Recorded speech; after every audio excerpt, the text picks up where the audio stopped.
Welcome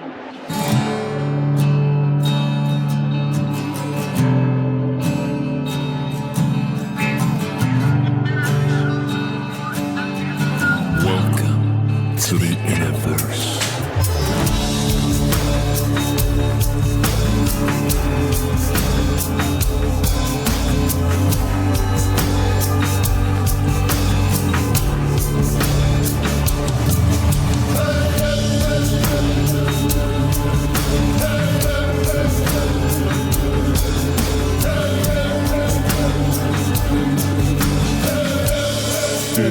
It's an illusion.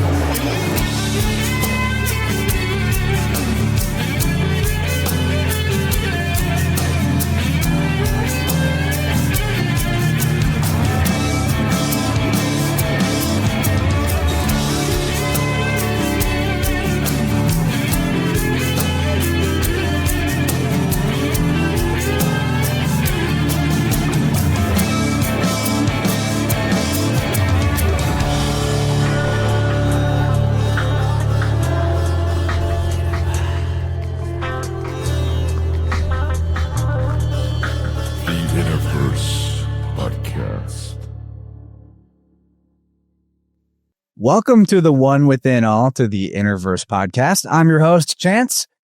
Now that spring is here, many of you listening may be thinking about what to do with your gardens this year. And for those who are newer to the plant path, there are so many possibilities it can feel a little overwhelming at times. But despite the challenges, our tribe out there knows that the most important solutions for the problems facing humanity are simple, eternal, and aligned with the principles of life itself. And taking responsibility for our own food and medicine is the most effective answer we can provide for ourselves, our children, and our future. All while building up skills and the relationship with nature that allows us to be resilient in the face of whatever may come from the disruptive dissonance of the Babylon machine. But aside from growing fruits and vegetables, the bounty of the land also shares its abundance in the form of herbs and fungi. And for all of these living systems, the quality of the soil itself is directly proportional to both the essential nutrition of the produce and the health of the people who live on it. So with the onset of warmer weather, it's a perfect time to reconnect with a longtime friend of the show and diligent scholar of shrooms, James Frosch from Family Fungi. As a young father of 3, a spiritually savvy and well-spoken entrepreneur, and a passionate enthusiast for self-sufficient DIY homesteading, we are truly blessed to have James here today to share his hard-won experiential wisdom in cultivating medicine, making mycelium and fungal foodstuffs, the relationship between shrooms and soil health, growing your own herbs, and how to produce teas and tinctures at home, and also the underlying mental, physical, and spiritual health benefits one gains along the way of the leaf. Check out familyfungi.net or the links in the show notes to see the many excellent products available on James' site. They offer fresh and dehydrated mushrooms, as well as products like seasonings, teas, tinctures, herbal remedies, all while providing the experiential evidence that their mission statement emphasizes: the regenerative and nourishing qualities of fungi, encapsulated in their motto, "Your health is your true wealth." I particularly recommend the many teas they provide that support the vitality of nursing mothers. So follow Family Fungi on Instagram too if you're there and you like beauty and inspiration. Now let's dig in and get our hands dirty with the professor of personal responsibility and most fantastic fungal father I know, the one and only James Frosch. Welcome back to InnerVerse, man. Thanks for joining me today. As always, fantastic introduction. You have the best intros for everyone, so thank you very much. Well, it really is not too tough when I have such inspiring people to talk to. It just comes from looking at what you're doing in your life, the solutions I'm talking about. That is not hyperbole. Growing your own food and medicine is the top solution. If everyone kind of just quit being a part of the machine and did that instead, humanity would be better off in the long run in a lot of ways. Yeah. I really see, after walking this path for like the last 5 years, that having more control over the production of your food and your nutrition, it starts to reflect in your mentality and your well-being.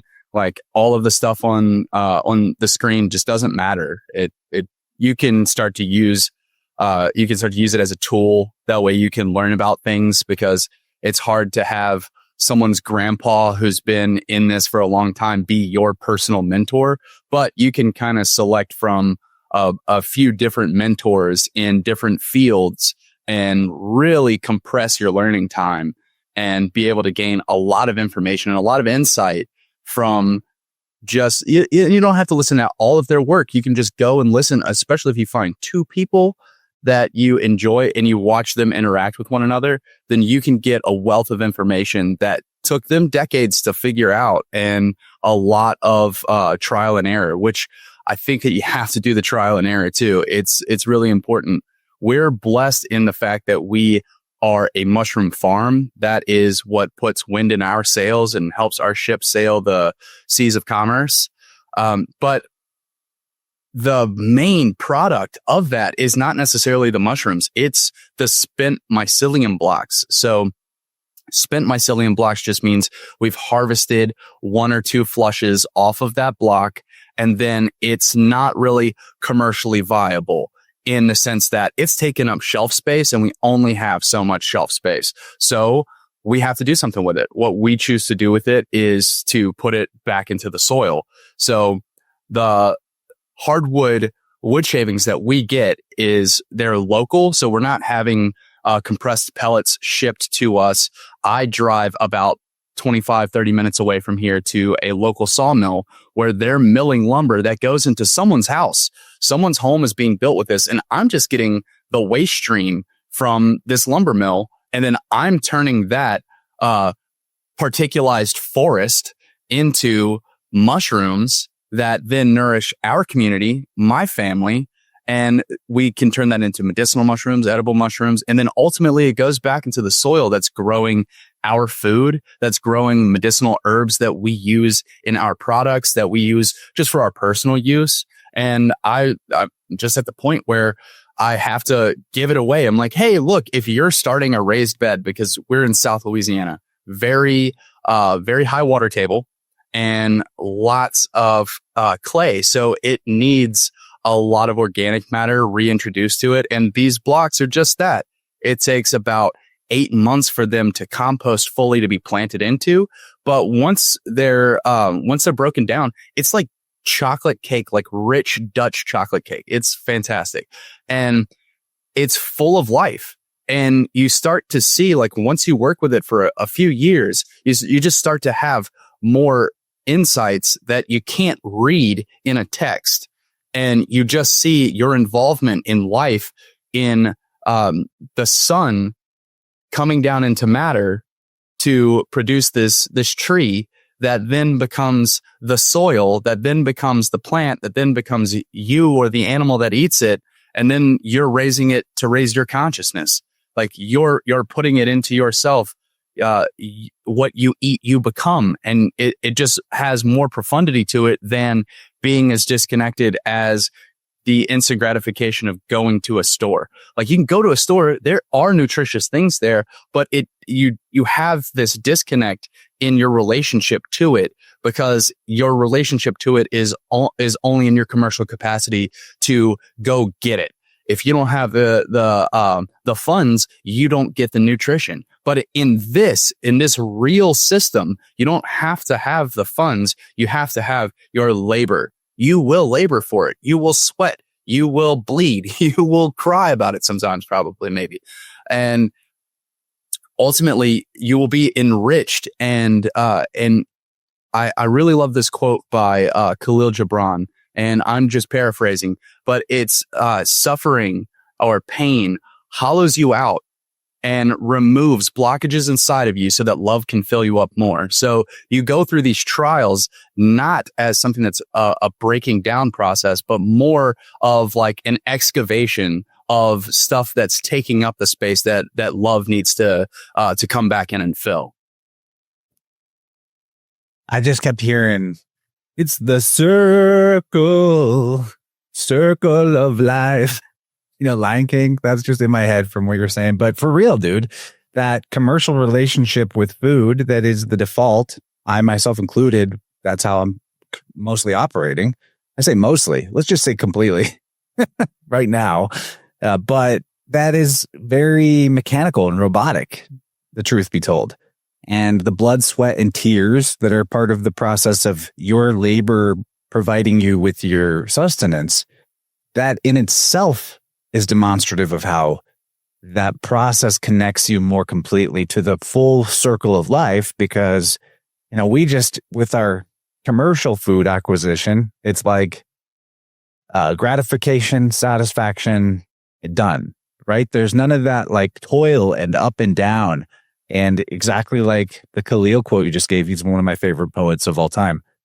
He says something along the lines that in other works about how sadness or the negative emotions are like a necessity to feel the positive emotions more completely. It's the same idea as what you're talking about, that we need, even like heartbreak, right? Isn't that there's something wrong with your heart? It's an opening in your heart that is symbolic of how much love capacity your heart had. Even with loss, it's just a demonstration of how strong that heart is. So I've never thought about it that way before, but all of the range of emotions that must come up whenever you're truly operating in the most self-sufficient manner and close to nature way possible, that is itself an indicator of how much more alive you are, Yeah. blood, sweat, and tears.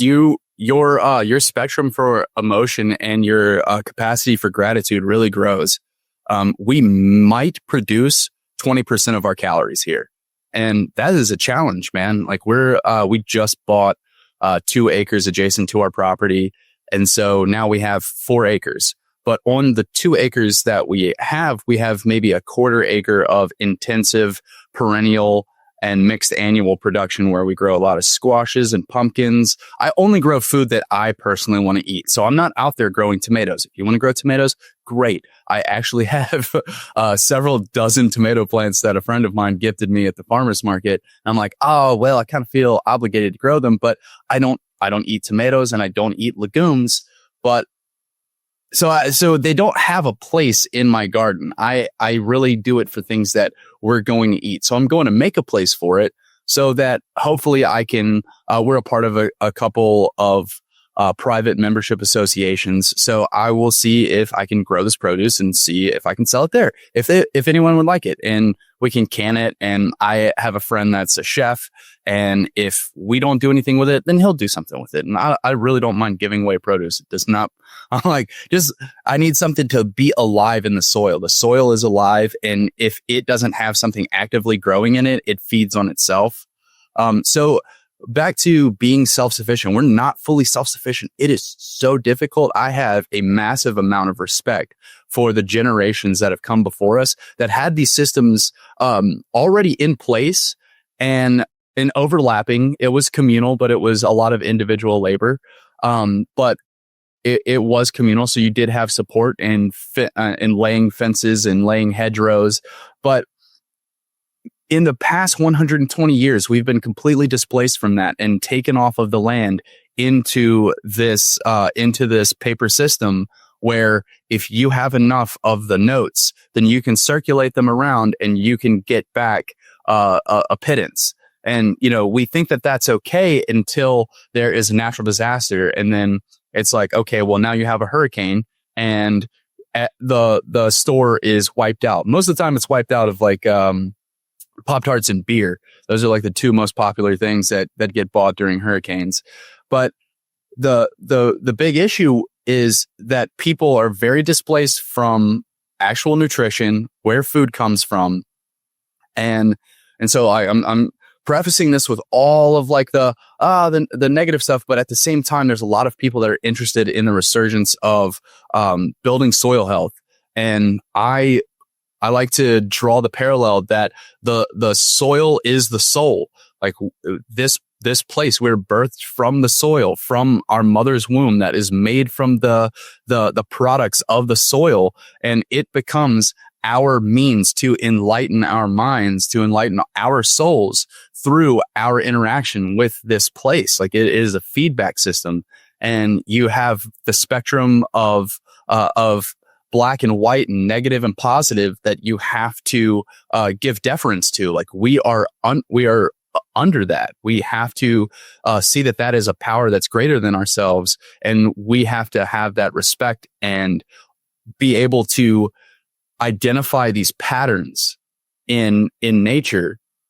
That way we can start to identify them in ourselves. Like a lot of times if you start to look into different Zen texts that talk about gardens as metaphors, it'll say that as you're weeding the garden, you're weeding the garden of your mind. And it really is that. You get a lot of your stuff out, whether you want to think about it from more of the woo-woo grounding, like you are getting, you're grounding out your negative, toxic, displaced, all over the place emotions that need to have a container and a vessel. And right now it's contained in your mind. So if you can get it out, and then you can do that in a way that is structured and organizing through planning and planting and caring for a small patch of earth, then man, you start to correct a lot of imbalances within yourself just by having that ordering principle operating within yourself. Because that ordering principle is always there, and it feels, for a lot of people that are lazy-minded, it feels almost nagging. It feels like something that is oppositional, and it isn't. But at the same time, it is. It's oppositional to that negative part of yourself that wants to continue with the momentum that it's been driving along. But this positive ordering force is trying to take that chaos and is trying to give it a direction. Like that chaos is still energy. It's still energy, and it can be directed into something that is productive, that reflects the abundance that our hearts know is there. It already is. Like we don't have to. Like enlightenment is the sun is shining. Like you don't have to turn the lights on. The lights are on. Whenever the sun is up, the sun is up, and it's that simple. Yet it's profound because you don't have to command the sun to be there. It's going to be there.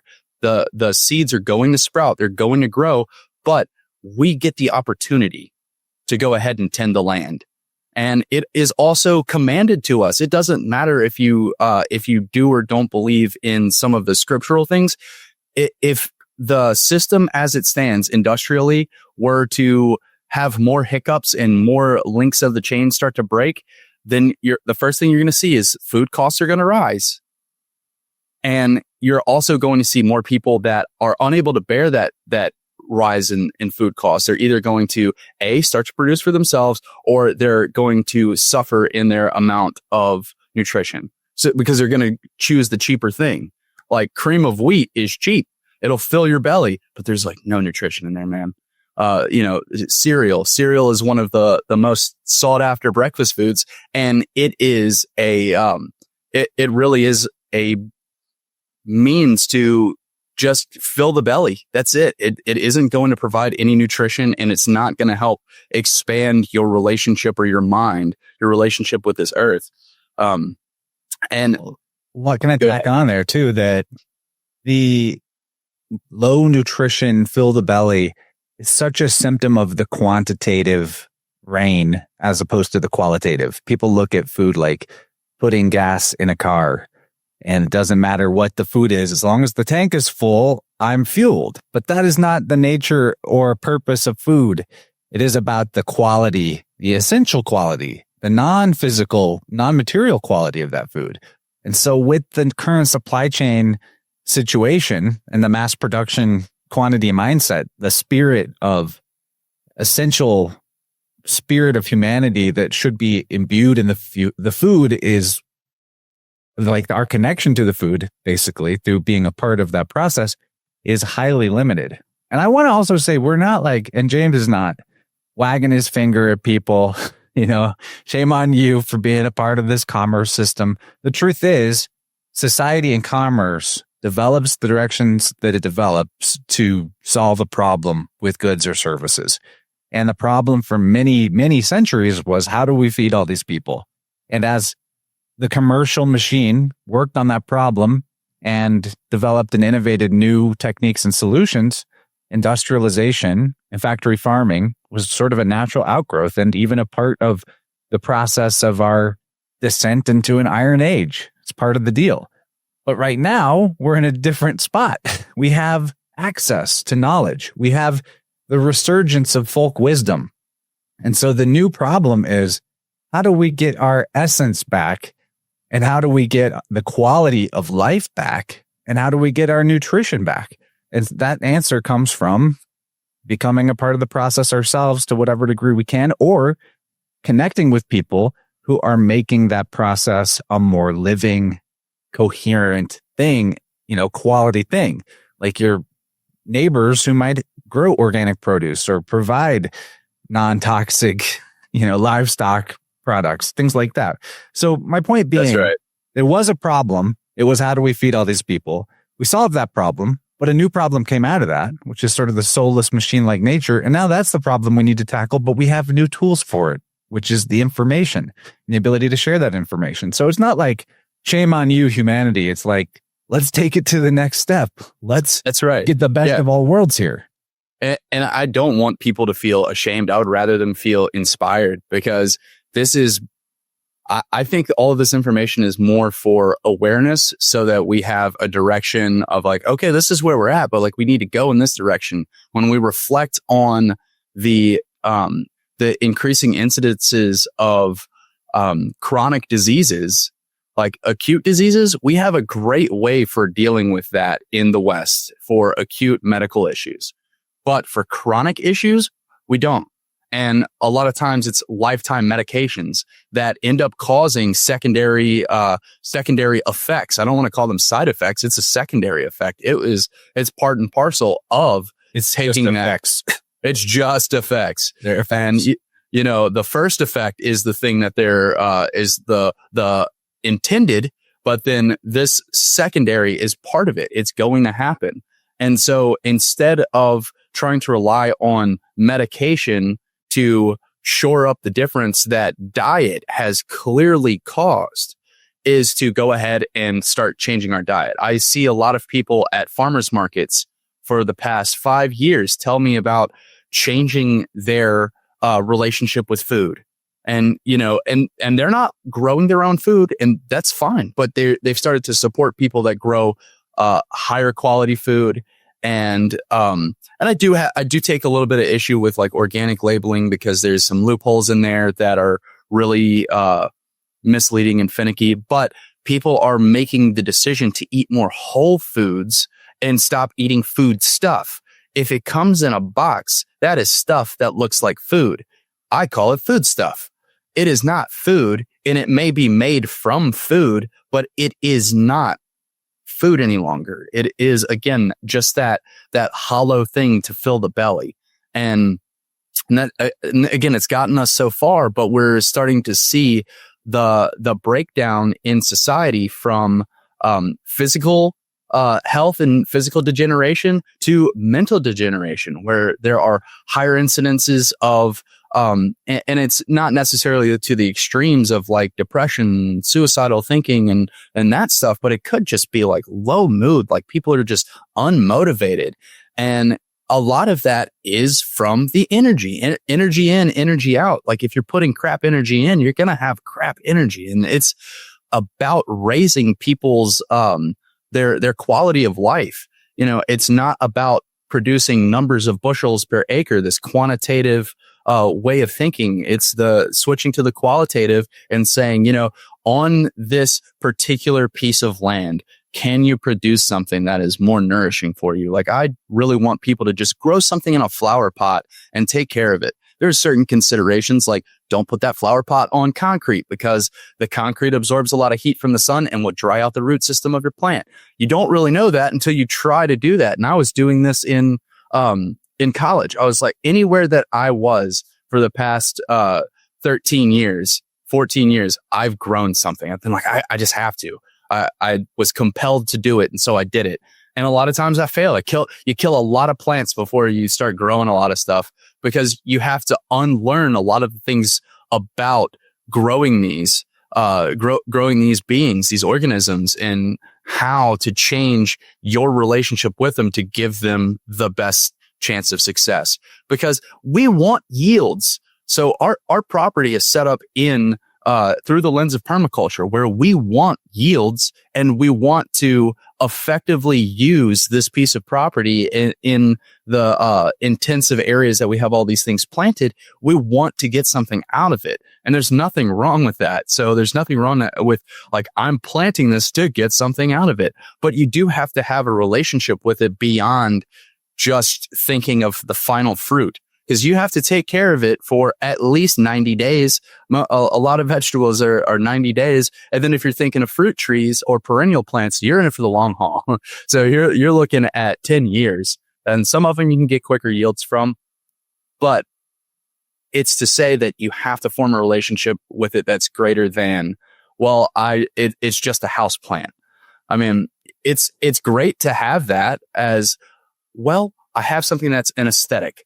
That's cool. I'm digging it. My first inputs on this land were all pragmatic. It was like, okay, how is this gonna grow over the next 3 years? Now I'm circling back to the aesthetic, and I'm like, oh man, I really want more sweet olive trees because I have fond memories as a child of smelling sweet olive on the breeze, and it's just it brings this nostalgia. It's instant nostalgia for me. That's better than some mishmash cartoon from that I watched as a 5-year-old. You know, it hits harder in the soul. Well, let's talk about some practical, pragmatic answers that people may have questions about when it comes to what you do, starting with growing mushrooms.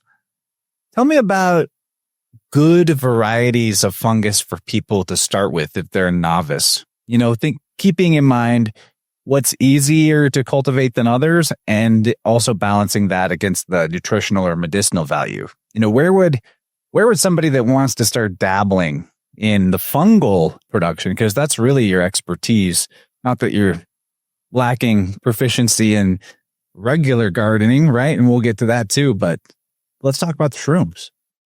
Yeah, I think the first and the most relevant introductory mushroom is oyster mushrooms. Any variety of oyster mushrooms, they're extremely easy to cultivate at home, whether you're buying a mushroom grow kit or if you're getting mushroom spawn, which is the mycelium.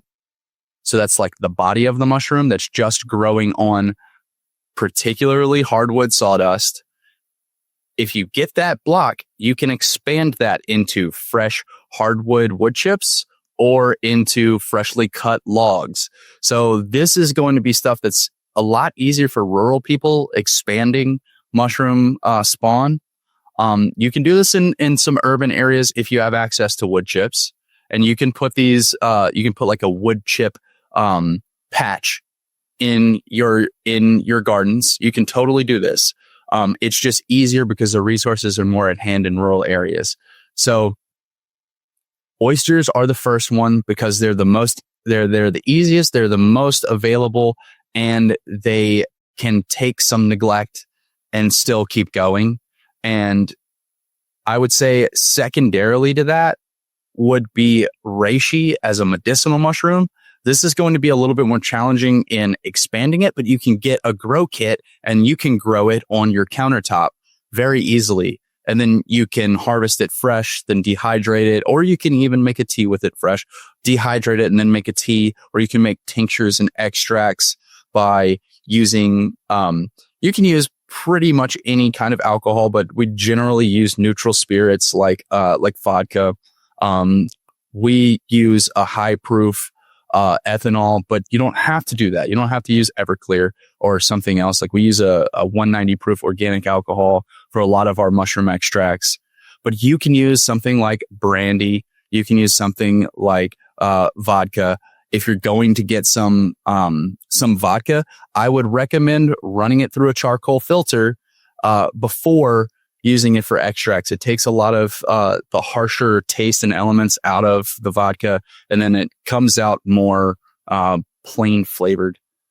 But those are great introductory ones. And then there's another one called the Garden Giant or King Stropharia, the wine cap mushroom. This one's great for the home gardener again, you're going to have access to wood chips. The mushroom needs something to eat. These can eat a variety of organic matter from some decomposing leaves and straw or hay, but wood chips, they'll stick around longer. You're going to get more flushes, and then you can keep it around a lot longer than oyster mushrooms because you can just keep feeding the mushroom patch organic material so it keeps having something to eat and decompose.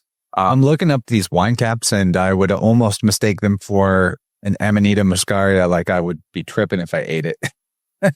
Really cool looking. And so with identifying mushrooms, especially whenever you're unfamiliar with it, you should get a good field guide for your area. That way you can understand what's in your local ecosystem. But I want to dispel some fears that people may have. If you're getting a known culture and you put it into an area, you're guaranteed to get that culture coming back out. Now, that isn't to say that it's going to be the same one in 5 years. Like I throw out spent mycelium blocks, and then I have secondary decomposers. So these are the ones that are further down the chain of decomposition that come in after my oyster mushrooms have stopped fruiting on these spent mycelium blocks. So those spent mushroom blocks that I talked about earlier that we build a lot of our garden spaces with now, all of our garden spaces with now, they continue to fruit. They're just not commercially viable. But if you stack 30 of them together, they'll knit themselves back together, and then form much bigger clusters. And you can get some secondary yields in the garden from them. So, but after they've decomposed, something else comes in to fill that niche. So the oyster mushrooms are done. They go to fruit because they're at the end of their reproductive cycle, and they're trying to make a spore, which is going to then continue the cycle of life. The circle of life is going on and on. But something else has to come in there and break down what was left over, whether it's the remnants of the mycelium of that oyster mushroom or the remnants of the carbonaceous material that hasn't broken down yet. These other fungi come in there to break down the remnants and keep decomposing it. And then you have worms and other things coming in there as well, which is how some of these other mushrooms get in there. But I'm kind of getting on a tangent. I don't want people to feel fear that if they get something that they're going to get an Amanita. Like you're not. No, sure. But can I ask something else about them? Yeah, go ahead. About one thing that I think I've comprehended from looking into this stuff is that in a permaculture sense, mushrooms like wine caps could potentially be incorporated in your garden or around certain trees as a protective feature. Is that true? Do they have any kind of like benefit besides being additional food? Yeah. So in the soil, and this is especially pertinent for oyster mushrooms, is that they can remediate the soil of nematodes, and nematodes can cause root knot in a lot of different plants and can either decrease their ability to have nutrient uptake, or it can completely kill the plants depending on what it is. Or if it's something that you're looking to get a yield from, like a sweet potato, if you get root knot nematodes in your sweet potatoes, you're just not going to have sweet potatoes, even though on the surface you have these beautiful lush green sweet potato vines. And this is spoken from experience. You have these lush green sweet potato vines, and then you're going to harvest it at the end of the year, and then you're pulling up nothing, or you're pulling up very much decomposed sweet potatoes, and there's just like little bits of roots that have been feeding the foliage, and you're like, wow, I really thought I was gonna get a bunch of sweet potatoes, and it's labor to dig sweet potatoes. So it's a bummer whenever you're like, all right, I'm gonna go spend the next 3 hours pulling sweet potatoes, and you don't get any sweet potatoes. So yeah, there are benefits. Yeah, cue the tears part. That's right. Because you invested months. But so you've got that aspect of where it's like this nematocidal aspect of oyster mushrooms. But then there is this ability to like almost recruit worms and other other small bugs and creatures and microbes to come into the system and to start to associate with the fungi, especially with Stropharia, with mine caps. They need to be in soil or in they have to have certain bacteria with them to fruit, or they're not going to fruit. You can't fruit it in an environment like we do with our oyster mushrooms. They'll fruit straight off of hardwoods.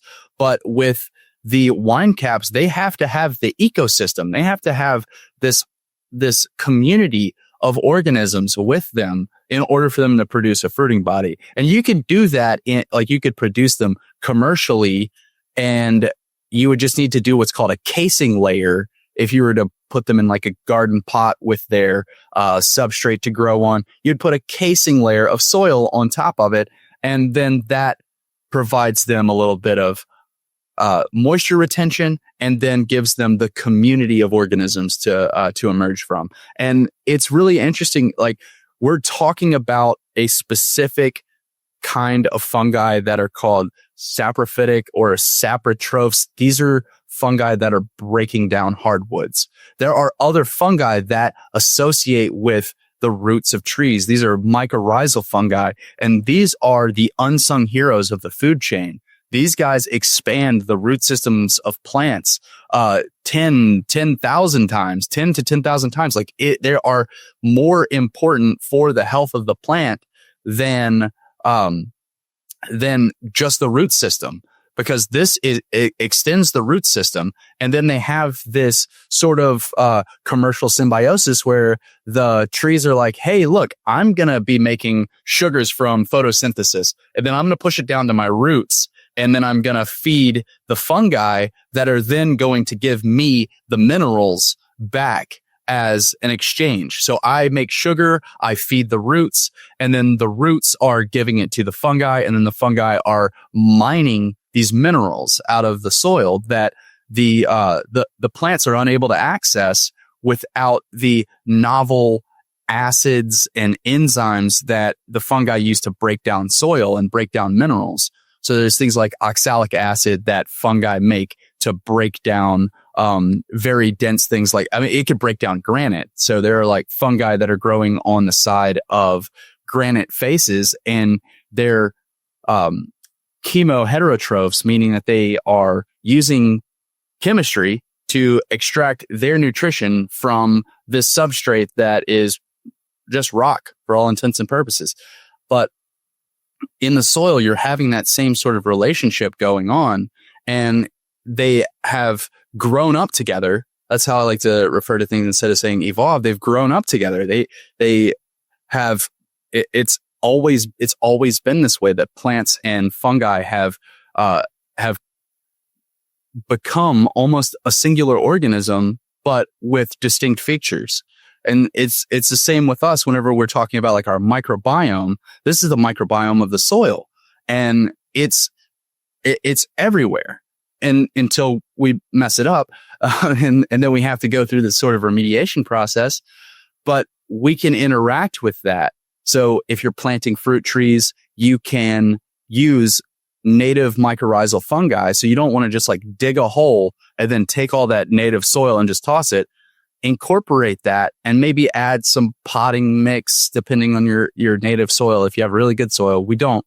But I like to amend it with some potting mix, which is typically cocoa coir or sometimes peat moss and perlite and a few other things to aerate the soil and give it better drainage.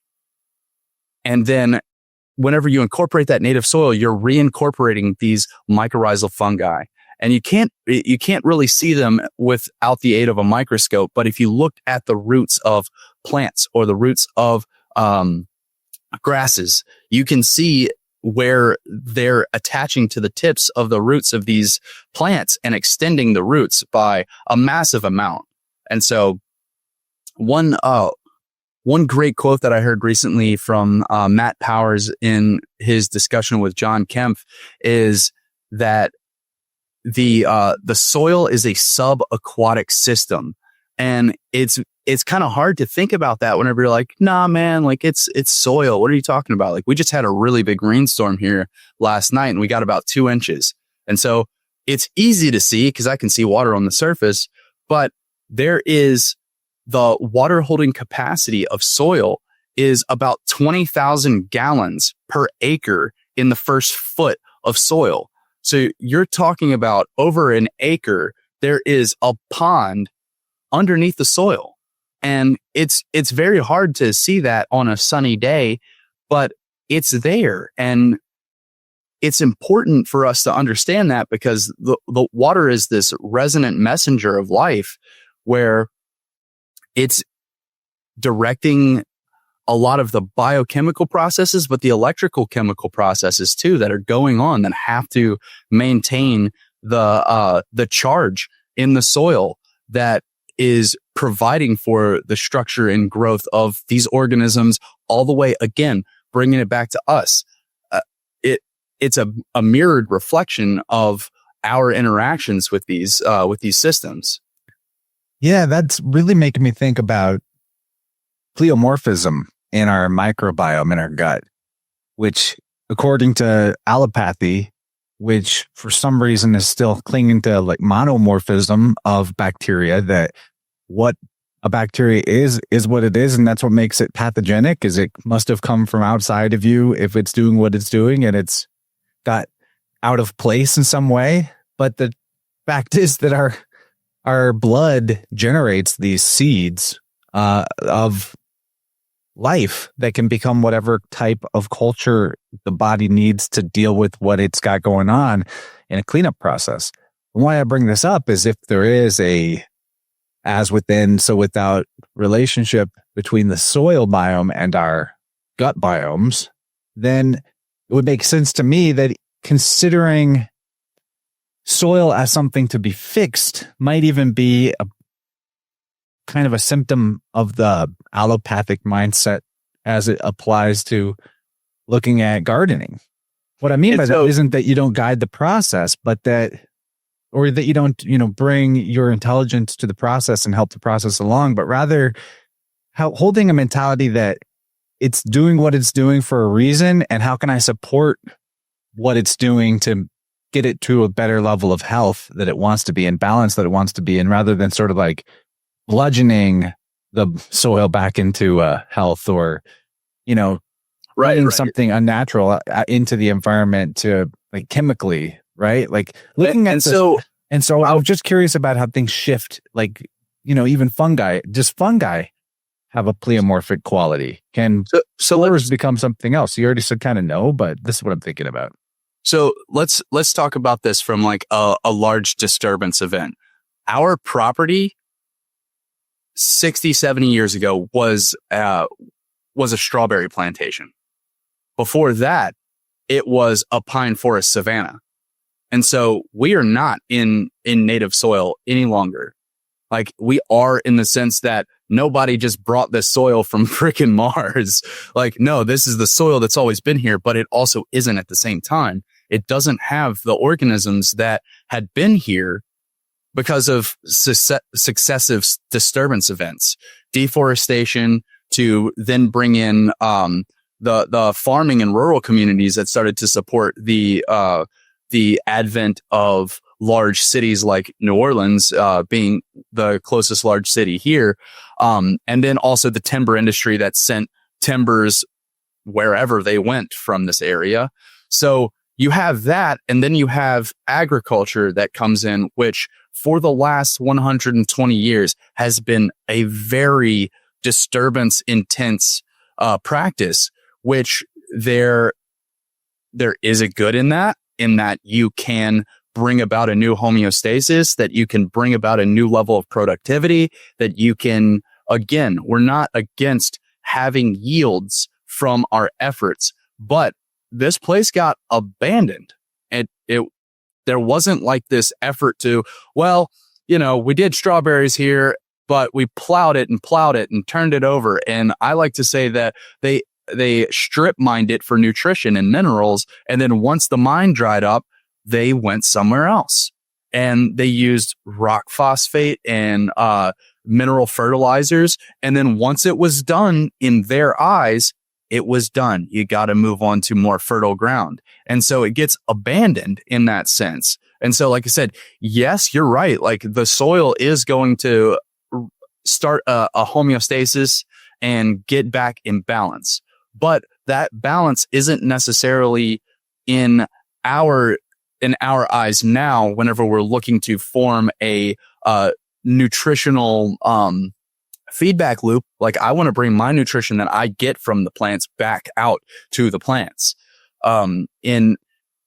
So we can't force things to change because we don't have enough foresight to see where the change is going to go. Like we're going to just turn this into a strawberry plantation. And, that's how we're going to make our money for the next few decades or however it went for them.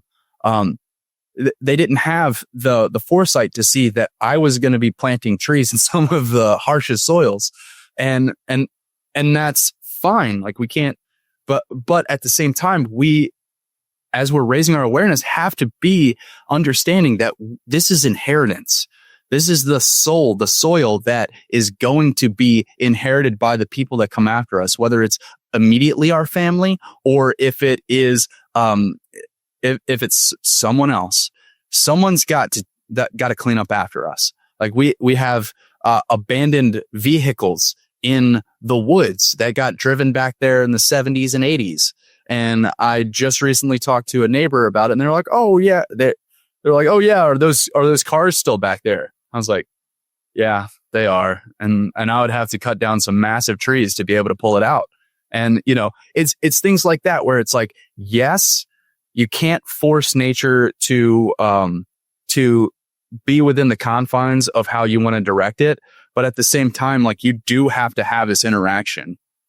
It will start to form its own new homeostasis, but it is important for us to direct it as well. That's the guard in gardener.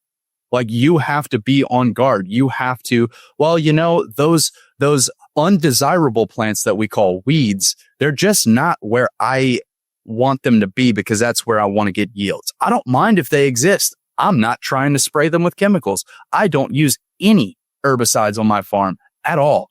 I use mulch.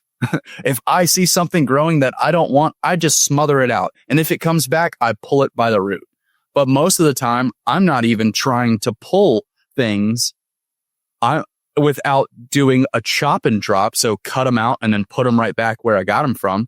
And then just let them feed the soil as they will.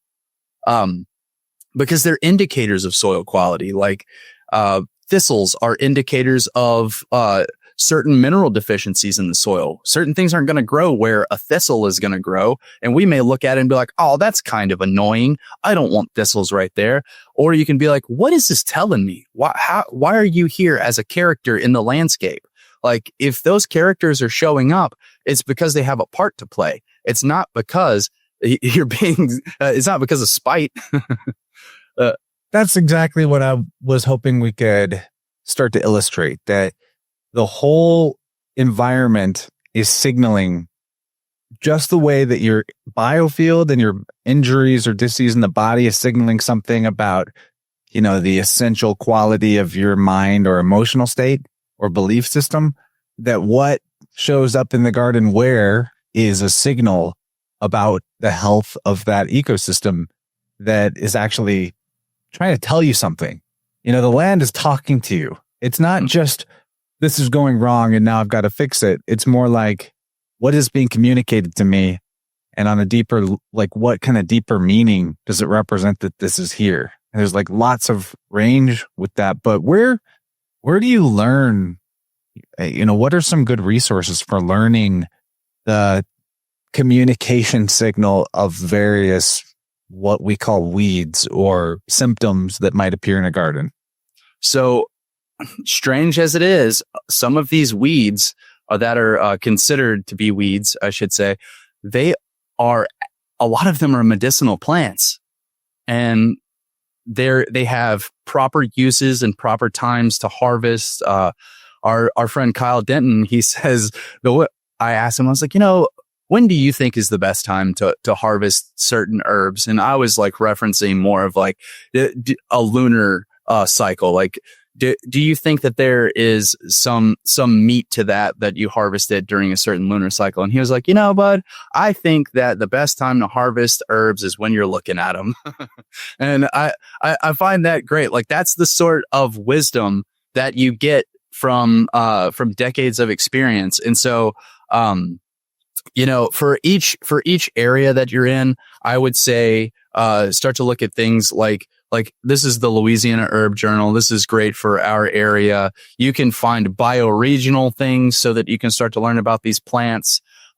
There is not, as far as I'm aware, a comprehensive, text or resource for saying these particular plants or undesirable weedy things are here because of X or Y deficiency, or they're telling you this or that. For me so far, it has just been through consistently being interested in learning about it. I will recommend Matt Powers' Regenerative Soil book. He has a course as well. And this is more and this is the science and solutions. So this is a great text for reference, but also as a pragmatic field guide for how do we go ahead and start utilizing what is there. I have one of John Kemp's books around making biofertilizers, and I have a few books around just basically taking plants, chopping them up, fermenting them in water as they are. So you just submerge them in a bucket of water, let them go for a couple weeks, and then spreading that back into your gardens. The minerals are going to extract in that bucket through anaerobic fermentation. And then you can go ahead and put those A, microbes and B, minerals that were in the plants back into the soil.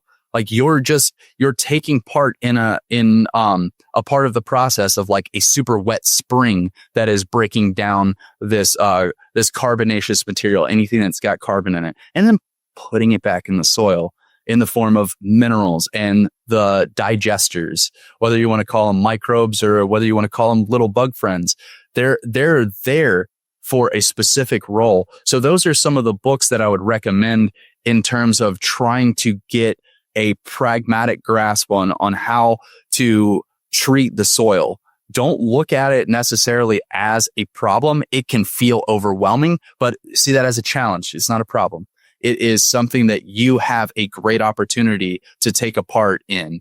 And then one of the people that formed a lot of my philosophy around farming is Masanobu Fukuoka. And he has a book called The One Straw Revolution. And I don't have a copy of it. I've read it and passed it along. It was given to me and I did the same thing. I was like, oh, read it, pass it along.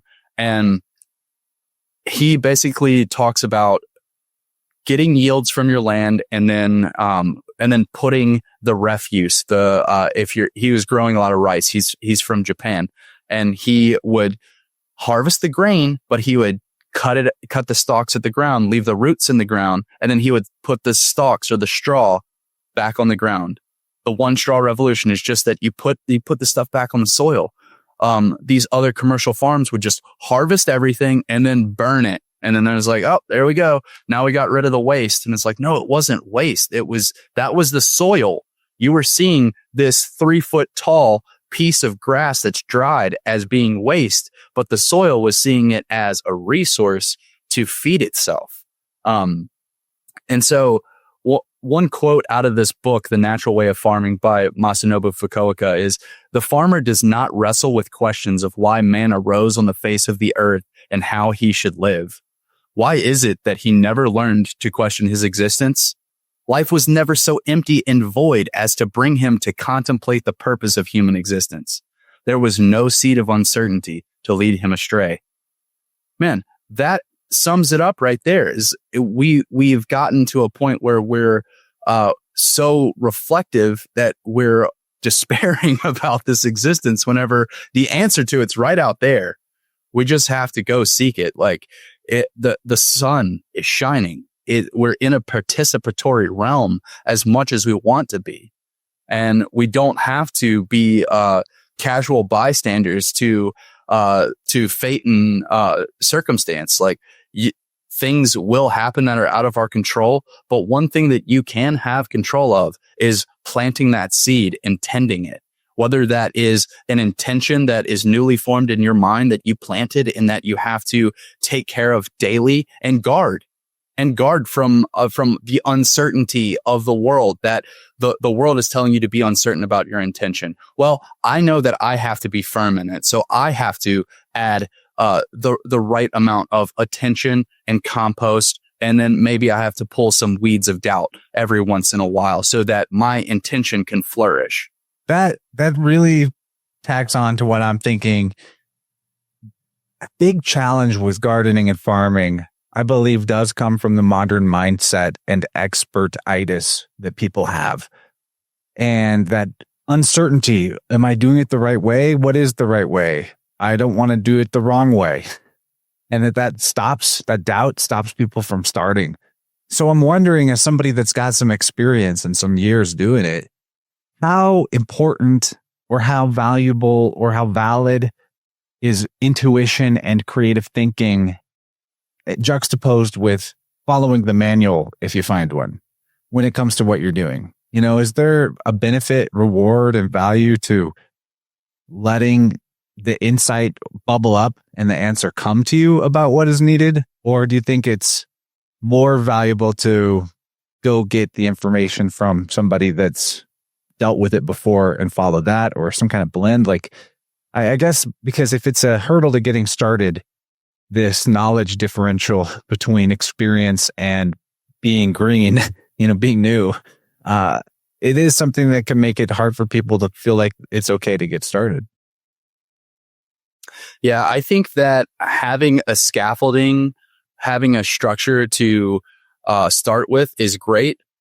And there is a caveat that a lot of those traditional farming practices, people will kind of cling to it and think that that's the way, that is the path to success, is that you have to follow these particular industrial rituals. And it's like you seed at a certain time, and then you fertilize, and then you come back, you fertilize again, you pray for rain in the meantime because we're not irrigating. Or maybe you do irrigate, but you're still, and then I go and hit it with pesticides. That way the bugs don't come and get it. That way I can get the yields. Man, that is exhaustive. I would rather people, and I would recommend that people start to use their intuition, like look at how the world naturally does it. The world Mother Nature is a modest lady. She does not like to be laid bare. So if you leave bare earth, it will spring up with weedy, undesirable plants. However, that is not a bad thing. It is indicative of the treatment of the earth. And all you really need to do is just go ahead and mulch it. Mulch is almost my solution for everything in the garden, is to mulch it heavily. It helps with moisture retention. It will eventually help with the loaminess and the workability of the soil. It helps with the microbiology of the soil. These are all of the things that just simply looking at a natural pattern, that whenever something dies, it gets pushed to the ground and then something else grows from it. That is the intuitive way of thinking about it. I did at first start with like formulas and how am I going to make this perfect thing? And then I just quickly got away from it because I was like, well, that doesn't really make sense. Like that doesn't seem like how that happens. You can form a good basis for your understanding by using those systems that say, well, you use specific amounts of fertilizer for your soil. You can go get pH tests and soil tests. And I do recommend it. That way you can get a baseline so you can see where your efforts are best spent.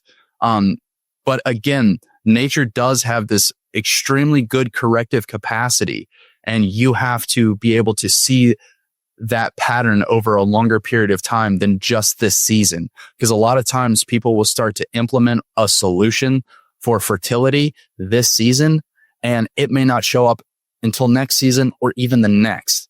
And I think having that amount of patience is very important, because we do this with our garden beds. Is once we put the mushroom blocks in there, I'm not using it this season. I'm probably not planting. Like if I'd made it this spring, I wouldn't use it until next spring. But I'm seeing that, oh man, I got a bed over there. That doesn't mean I won't plant in it. It's good to plant things, keep things growing as much as you can. Because again, if there are no plant roots growing in that soil, the soil will feed on itself. And so this is the blend of the intuitive with the more practical, textbook driven. And you don't have to think that you have to rely on experts. A lot of those experts haven't even grown things, and they are just recycling and regurgitating things that they've read in a book so that they can publish a book. And it's more important because like my solutions for my area is not the same solutions for someone with more alkaline soil than I have. So if I went to Texas, I would have to use some different approaches than what I'm using here. And Texas has some, especially Middle Texas, like where Matt Powers is at, he's got some challenges there that I don't have to deal with here. But I have challenges here, like I've got a lot of water. So there's certain things that I can't really do with my soil and with plants. And so I have to be more selective with the plants that I do choose to include in my systems. There are some things that you can put, like I always recommend elderberry. Get cuttings of elders and just start sticking them in. They are a great nursery crop for other plants that are going to be slower to develop. Meaning if you have something that needs to be kind of shaded in the first couple of years, this is a good plant for it to shade and be kind of motherly over those smaller saplings. And nitrogen fixers, like in our area, red buds are good. Lupin, these are some perennial flowers. So there are textbooks that you can reference for how to apply solutions to your area. I like the Regenerative Soil Handbook by Matt Powers. It's just a great, comprehensive, multifaceted approach that you can really apply to different areas, whether you're more sandy soil, which is some of the more difficult soils, or very hard clay, which is also difficult. You got to figure out a way to break up that compaction in clay soils. But then in sandy soils, all your nutrients are going to wash away. So if you're using rock fertilizers, it's only good for so long, and then it's just getting washed straight out and then into your watershed, which is no good. So am I rambling? Is that hitting some of?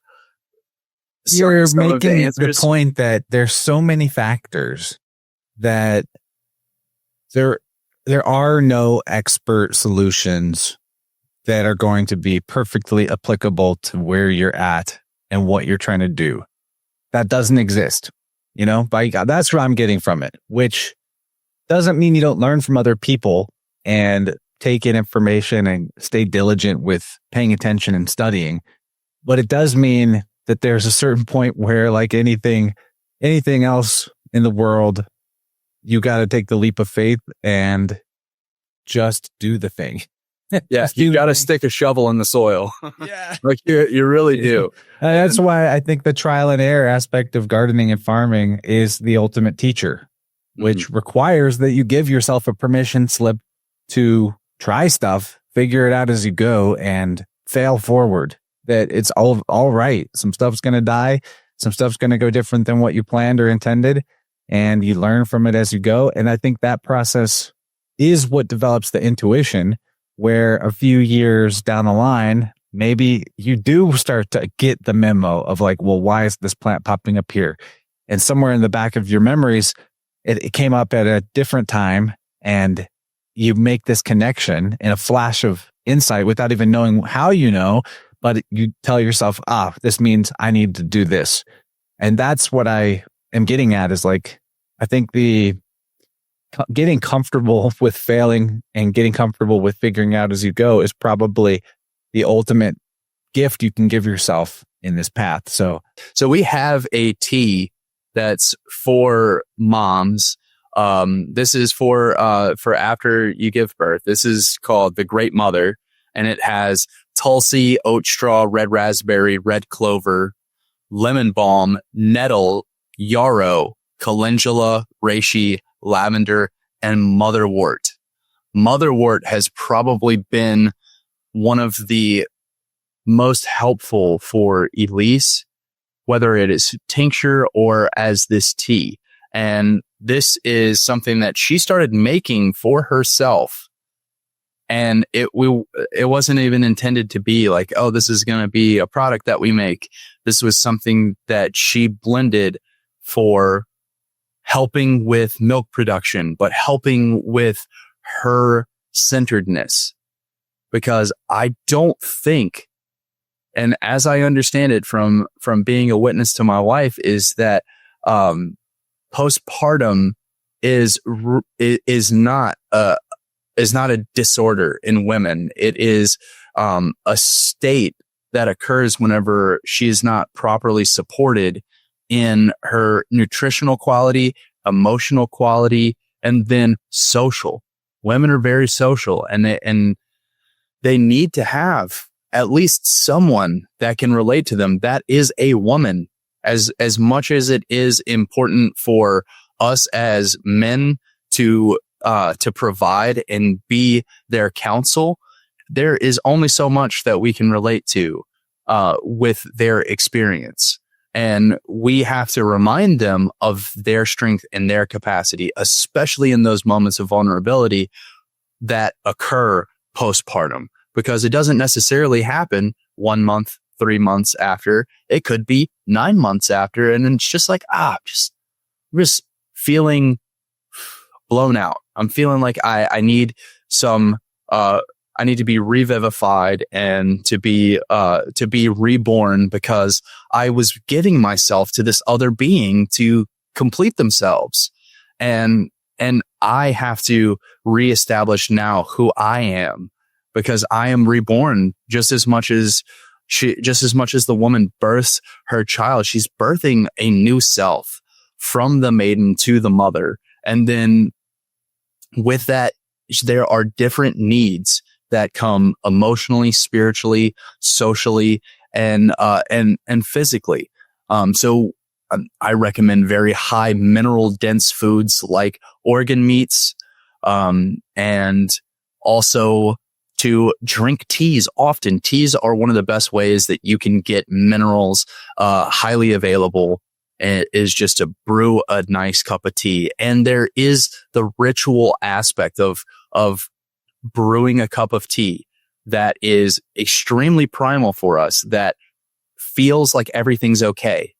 Whenever you can have a fire and a warm drink, it hits something in the brainstem where you're like, everything's okay. I am safe. I am protected. And nourishment is on its way. And, you can even give yourself, those affirmations. And I think that's something that Elise would be better suited to speak on, the certain affirmations that a mother has to give herself, because she has some reflections with her mom that don't necessarily correspond with her experience as a mother that her mom's experience had. Again, like with us talking about being bottle fed babies versus breastfed. I mean, there's something there that we did miss out on. It didn't break us, but there is an aspect of it that started to develop an innate part of our personality that we had to go recode. We had to go, oh, that's an aha moment. I understand that part of myself now. What else were you wanting to grow in your garden? Well, we are a little bit, in a learning phase right now with an infant. So my plan for the garden this year is to actually just stay small. I'm probably going to focus on herbs and that whole philosophy of do nothing farming a little bit, and just keep the experience ball rolling, right? But not bite off more than I can chew where I'm at right now. So that, I'm probably going to try to grow some broccoli too, because I just love broccoli right out of the garden. I've got a raspberry bush and an elderberry bush. They're automatic. They need no help from me. Those will keep going. Yeah, that's sort of what's on my agenda for growing this year. But to me, it's really interesting to just keep my knowledge expanding by talking to guys like you. So I appreciate your time today. Have you got any closing thoughts you want to leave people with as we're wrapping up? We're actually a little over time, but it just slips away from us when we're having fun.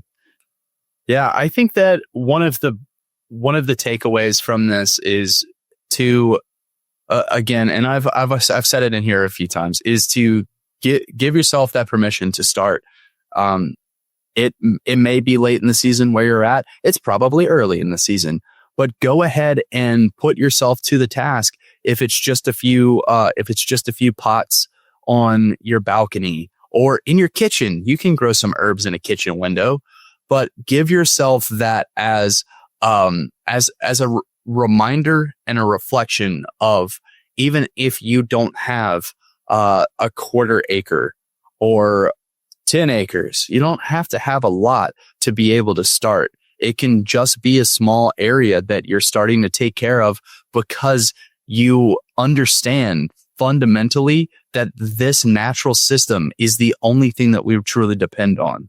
You can't depend on the unnatural to provide for you, the natural. You have to have that relationship.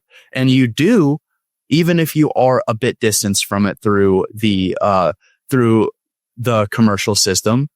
And I don't ever want people to think that I'm finger wagging or that anyone's finger wagging for telling you to get started and telling you the hurdles and the challenges that we face as people in this modern day that have been disconnected. I was just as disconnected, and I'm still not providing all of the things that I require, but it is a path that you begin to walk because there's a lot of knowledge to gain in between before you start having a lot of successes that start to build on themselves. And so don't get discouraged. Get inspired as much as you can to do something about your health, about your mentality, because a lot of times the most that you need is a gentle reminder that this is what you come from. You come from the earth. And so if you got it, don't be afraid. I don't have dirt under my nails. I'm very surprised, but don't be afraid to get dirt under your nails. Don't be afraid to have dirty hands. Don't be afraid to pull a carrot out of the dirt and just gently wipe it off and snack on it. It's not going to hurt you. People are made to fear this world. And the main ways that we get sick, we do it to ourselves. So instead, rely on the knowledge that you are from this earth and you are going to return to it. So interact with it, be a part of it, be alive with it. Beautiful, man. It's a great closing message. Love you, dude. Thanks for hanging out with me today. Definitely tell your beautiful wife hello from my family. And thanks for all the ways that what you do supports us. Those teas that you've sent us, some of the other things you've sent us have all been essential. We'll be needing that toothy hurdy tincture for when we have our baby popping some pearly whites out of her gums any minute now. I actually dreamed of her having teeth coming out the other night, so I think it's happening soon. Yeah, it's just great to have this mutually beneficial friendship. And, if there's anything I can ever do for you, don't hesitate to tell me. Yeah, I love you, dude. Thank you so much. Love you, brother. Thank you. If you've made it this far, you've only scratched the surface. InnerVerse Plus members are already deep in part 2, and the garden gates open if you want to join them. In the second half, James and Chance go even deeper into the sacred path of plant and fungus cultivation as a spiritual technology. We explore the psycho-spiritual signatures of plants, But what I have found is that lemon balm, it has some really incredible signatures to our sacral chakra. Plus, how James uses the garden as a mirror for the soul, the dangers of expertitis, and the intuitive connection you gain through trial, error, and communion with the land. One of the greatest things that you can do is you just take care and tend a small piece of earth. You will feel a lot of feelings in response from caring for it. You'll also learn about the archetypal meaning of weeds and what they reveal about your soil and your psyche. Because that's where it really starts to come into fruition, is that you start to build a relationship with these plants and you don't really see them as weeds anymore. This isn't just about gardening. It's an invitation to a deeper relationship with nature and self, and building a living apothecary outside your door. Become an InnerVerse Plus member at patreon.com/InnerVerse or through a channel membership on YouTube to hear the full conversation and unlock the archives of countless incredible episodes of the past. If you're feeling the call to explore deeper into the InnerVerse, head over to InnerVersePodcast.com, where you'll find the full archive of illuminating episodes, including recent bangers you might have missed. And while you're there, check out the Sound Healing tab, where you can book a one-on-one biofield tuning session with Chance, or explore tons of free knowledge about your energetic anatomy and how to decipher the messages your body might be sending you. These powerful sessions can help you clear energetic blockages, reframe rigid personality problems, and resolve negative trauma-based conditioning, so you can vibe with your highest self and unlimit your potential. Whether you're here for the insights, the inspiration, or the inner healing, thanks for tuning in. Until next time, stay rooted, and may the garden of your mind grow wild with wisdom.